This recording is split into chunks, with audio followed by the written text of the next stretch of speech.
우리가 이전 시간에 살펴본 내용은 기존의 로직을 메소드라는 것을 도입해서 좀 더 효율적으로 만드는 방법을 살펴봤죠. 그래서 아주 많은 효용들을 얻는 것을 경험해 봤습니다. 그런데 이 메소드라고 하는 것을 이용해서 우리가 프로그램을 짜다 보면 결국에 메소드가 많아지겠죠? 그 많아지는 과정에서 또 다른 문제가 발생을 합니다. 그 문제에 대해서 알아보고 그 다음 단계인 객체지향으로 어떻게 자연스럽게 흘러갈 수 있는가에 대해서 살펴보려고 하는 거예요. 자, 여기 있는 예제는 기존의 예제를 개선한 내용입니다. 그래서 요걸 보면은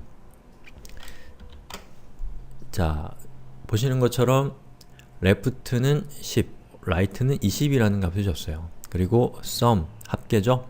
left, right에서 이 결과는 화면에 30을 출력하게 될 겁니다. 자, 그런데 이렇게 코딩이 기존에 짜여져 있었는데 누군가가 와서 우리한테 요건을 바꾸는 거예요. 합계뿐만 아니라 평균치도 좀 보여줬으면 좋겠습니다. 자, 그러면 우리는 자연스럽게 그래 알았어요 하고서 avg, 요거는 average의 약자인데요. 요런 함수를, 메소드를 정의하고요. 그 다음에 left, right 라고 하는 변수를 입력값으로 주게 되면 이것을 계산한 결과는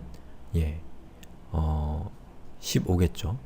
아무튼 이렇게 코드를 작성을 할 겁니다. 자, 그리고 avg의 코드를 보면 자, 이렇게 생겼어요. 자, 입력값을 받아서 더한 다음에 그것을 2로 나눠준 결과를 화면에 출력하는 것이 avg라는 메소드가 동작하는 방법입니다. 자, 그런데 지금 보시는 것처럼 우리가 보고 있는 이 하나의 프로그램 안에서 자, 이 메소드 요렇게가 그룹을 가지고 있는 작업이고 요렇게가 일종의 하나의 그룹을 갖고 있는 작업이에요.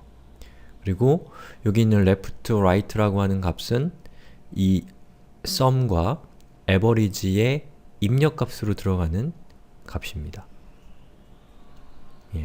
여기다가 직접 적을 수도 있겠지만 그러면 중복이 발생하겠죠. 여기도 10을 적고 여기도 10을 적어야 되니까.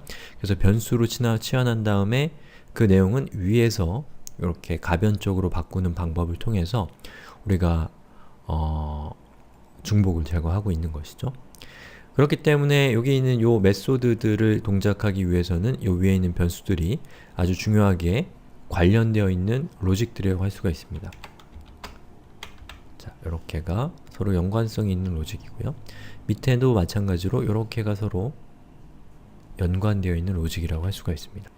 그런데 프로그램이 커지는 과정에서 누군가가 우리가 만든 코드를 열어보고 거기에다가 프로그램 코드를 짜는데 여기에다가 자, 계산과는 상관없는, 예를 들면 계산된 결과를 화면에 그래프로 표시한다거나 아니면 데이터베이스가 뭔지 모르실 수도 있는데 뭐 데이터베이스나 또는 파일에 기록되어 있는 정보를 가져와서 그 정보를 여기 left나 right 같은 값에게 제공한다거나 그런 직접적으로 계산과는 관련이 없는, 연관성이 없는 로직을 누군가가 요 중간에다가 어떠한 코드를, 모종의 코드를 입력을 한 거예요.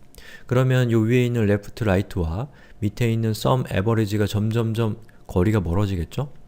거리가 멀어진다는 건 무슨 뜻이에요? 이 코드를 유지보수하기가 어려워진다는 겁니다. 그리고 유지보수하기가 어려워지는 것은 예상하지 못했던 로직들이 들어갈 수 있다는 거예요. 그러니까 누군가가 여기다가 추가한 로직이 우리는 left와 right라고 하는 것을 좌항과 우항이라는 뜻으로 사용을 했는데 누군가는 right라고 하는 이 변수의 값을 권리라는 뜻으로 어떤 사람이 받아가야 될 돈, 비용으로 해서 20이 아니라 뭐 2만을 누군가가 중간에다 right 이렇게 해가지고 2만이라고 적을 수도 있겠죠. 그쵸? 그리고 여기 있는 sum이라고 하는 요 메소드가 있는데 요 메소드를 누군가가 또 다른 이름의 메소드로 정의해서 똑같은 이름, 다른 이름이 아니라 똑같은 이름의 sum이라는 메소드인데 여기 있는 요 sum이라는 메소드는 요약이라는 뜻의 summary의 약자를 써서 sum이라는 메소드를 누군가가 또 쓸 수도 있겠죠. 요런 메소드가 있는지를 모르고요. 자, 요런 식으로 이 로직이 커지고 코드의 양이 많아질수록 이 표면적이 넓어지고, 표면적이 넓다라는 것은 예측하지 못했던 또는 뭔가 문제를 갖고 있는 요소가 들어올 가능성이 점점점 많아진다라는 겁니다. 그리고 이렇게 하나로 통으로 되어 있는 이 프로그램 안에서 여러 개의 다른 취지를 가지고 있는, 여러 개의 다른 목적을 갖고 있는 코드들이 막 섞이게 된다는 것이죠. 그렇게 되면 여기 있는 이 코드 자체는 다른 데다가 가져다 쓸 수 없는 상태가 되고, 왜냐면 얘만 이렇게 있는 것이 아니라 여기에 제가 이렇게 표시한, 이렇게 그린 이 다른 취지를 갖고 있는 코드가 막 섞여 들어가기 시작하는 것이죠. 그런 문제도 생기고 여러 가지 문제가 생기기 때문에 이제 소위 얘기해서 막장의 상태에 도달하게 되는 것이죠. 그러면 이런 문제를 해결하기 위해서 일단은 개발자들은 이런 노력들을 할 겁니다. 뭐 예를 들면 회사에 이런 칠판이 있어요. 자, 이런 칠판, 화이트보드가 있는데, 자, 화이트보드에다가 적는 거죠. 뭐라고 적냐면 left라는 메소드, 그 변수는 어떤 의미고 sum이라는 변수는 어떤 의미니까 절대 이거 건들면 안 돼, 이렇게 적겠죠. 또는 left라는 이 변수가 계산과 관련되어 있는 변수니까 cal left는 10, 이런 식으로 그 변수의 이름을 바꿀 수도 있을 겁니다. sum도 summary로 하면 안 되니까 calculator의 약자입니다. 이런 식으로 이름을 바꿀 수가 있겠죠. 앞에다가 프리픽스를 더해서 접두사를 추가해서 각각의 이 코드가 어떠한 취지를 갖고 있는지를 좀 더 명확히 하기 위한 이런 조치를 취할 수도 있을 겁니다.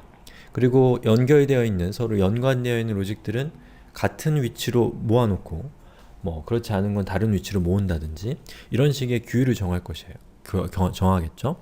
자, 이것도 좋은 접근 방법이지만 이것은 이제 개발자들이 할 수 있는, 이 시스템을 사용하고 있는, 이 언어를 사용하고 있는 개발자들이 사용하는 방법이고요. 이 언어를 기획하고 이 언어를 만드는 사람들은 또 이런 문제들을 해소하기 위한 고민을 시작하는 것이죠. 여러 가지 고민을 했겠지만 그 고민의 출발점으로 우리는 이걸 생각하자는 겁니다. 어떻게 하면 이 데이터라고 하는 변수로 상징되는 이 데이터와 그리고 연산으로 상징되는 이 메소드를 서로 연관되어 있는 것들끼리 그룹핑할 것이냐 라는 고민을 하게 되는 것이죠. 그렇게 해서 만들어진 개념이 바로 객체지향 프로그래밍입니다. 그래서 서로 연관되어 있는 그 데이터와 연산을 그룹핑할 수 있는 기능을 제공해서 마치 메소드가 그랬던 것처럼 언어 차원에서 문법적으로 또 기능적으로 제공하는 기능을 제공을 하기 시작한 것이고, 그것을 자바는 아주 적극적으로 채용해서 이 본격적인 객체지향 언어로 처음부터 시작한 언어라고 할 수가 있습니다. 자, 이렇게 해서 제가 객체지향 프로그래밍이 등장하게 된 이 배경 중에 한 꼭지를 설명을 드렸고요. 그리고 그 과정에서 우리의 선대 개발자들, 먼저 개발을 시작했던 개발자들이 이 직면했던 그 시대의 문제들이 무엇인가를 또 살펴봤습니다.